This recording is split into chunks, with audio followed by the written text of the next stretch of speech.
Hello guys, welcome back to our YouTube channel easy learning hacks.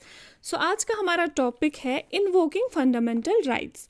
इसका क्या मतलब होता है ये हम देखेंगे। पहले आता है fundamental rights, their position in constitution. देखिए, अगर आपके फंडामेंटल राइट्स वायलेट हो रहे हो, चाहे वो लोकल गवर्नमेंट हो, सेंट्रल गवर्नमेंट हो या कोई पर्सन ही क्यों ना हो, तो आप ऐसे टाइम पे क्या करेंगे? आप ऐसे टाइम पे लॉ को यूज़ करेंगे। जैसे सबसे ऊपर क्या आता है? सबसे ऊपर आता है कॉन्स्टिट्यूशन। तो आप उसी का सहारा लेंगे और बोलेंगे कि जब कॉन्स्टिट्यूशन ने हमें ये अधिकार दिए हैं तो आप कौन होते हो हमें इनसे दूर करने वाले, हमें इन अधिकारों से वंचित करने वाले। और साथ ही साथ यहाँ गवर्नमेंट को फोर्स किया जाता है कि उनके साथ जो इनजस्टिस हुआ है, मतलब किसी भी बंदे के साथ कोई भी इनजस्टिस हुआ है, तो उन्हें क्या किया जाए, उस इनजस्टिस को रिकॉग्नाइज किया जाए। ठीक है, एक तरीके से गवर्नमेंट को फोर्स किया जाता है कि वो ऐसे लॉज बनाए जिससे मार्जिनलाइज्ड के लिए, जिनसे वो अपने फंडामेंटल राइट्स को प्रोटेक्ट कर सकें। ठीक है, वही हम आगे देखेंगे। आगे इस टॉपिक में हम ये सब पढ़ेंगे अच्छे से। As far as the marginalized are concern, they have drawn on these rights in two ways. Marginalized community की बात करें तो वो दो बातों पर जोर देते हैं। First, by insisting on their fundamental rights, they have forced the government to recognize the injustice done to them. पहला, मार्जिनाइज ने पहले क्या डिमांड किया कि अपने फंडामेंटल राइट्स, और साथ ही साथ गवर्नमेंट को ये भी बोला कि हमारे साथ जो इनजस्टिस हो रहा है उस पर भी ध्यान दिया जाए। Second, they have insisted that the government enforce these laws.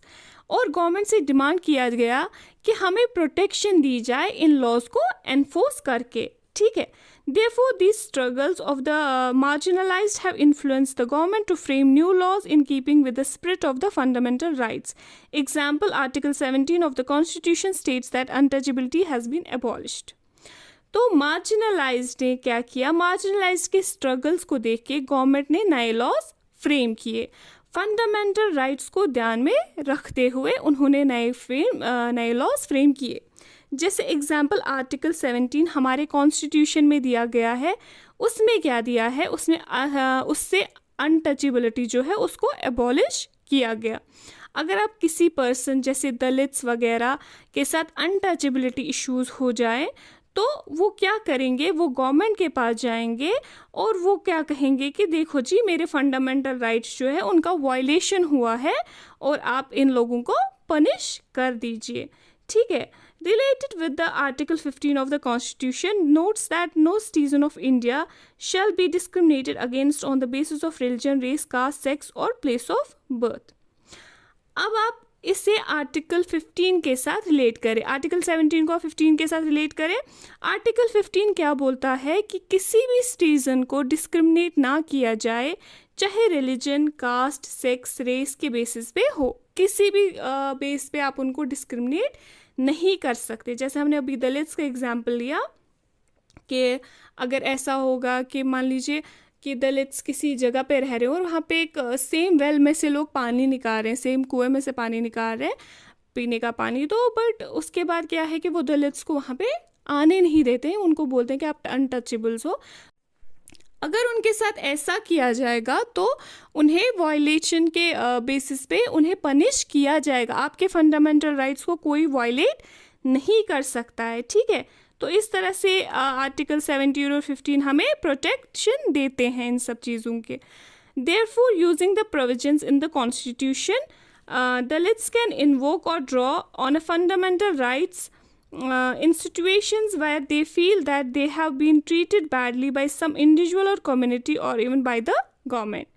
तो कॉन्स्टिट्यूशन के प्रोविजंस को यूज़ करके दलित्स अपने फंडामेंटल राइट्स को इन्वोक कर सकते हैं किसी भी जगह जहां उन्हें लगता है कि उन्हें गलत ट्रीट किया जा रहा है, किसी भी इंडिविजुअल, कम्युनिटी या इवन तो अगर गवर्नमेंट भी उन्हें गलत ट्रीट कर सकते हैं तो वो उनके खिलाफ भी जा सकते हैं। ठीक है, Therefore, similarly, the minorities have been drawn on the fundamental rights given in our Constitution. Similar way में जो हमारे माइनॉरिटी ग्रुप्स हैं वो भी इन्वोक कर सकते हैं फंडामेंटल राइट्स हमारे कॉन्स्टिट्यूशन के। Right to freedom of religion and cultural and educational rights. Freedom दिया जाता है आपके रिलीजन को चूज़ करने का, आप अपने रिलीजन को प्रोटेक्ट कर सकते हैं। आप अपने कल्चरल और एजुकेशनल राइट्स आपको दिए जाते हैं ताकि आप अपने मदरसाज वगैरह सब चला सकें, आप अपने रिलीजन को फॉरवर्ड कर सकें, ठीक है।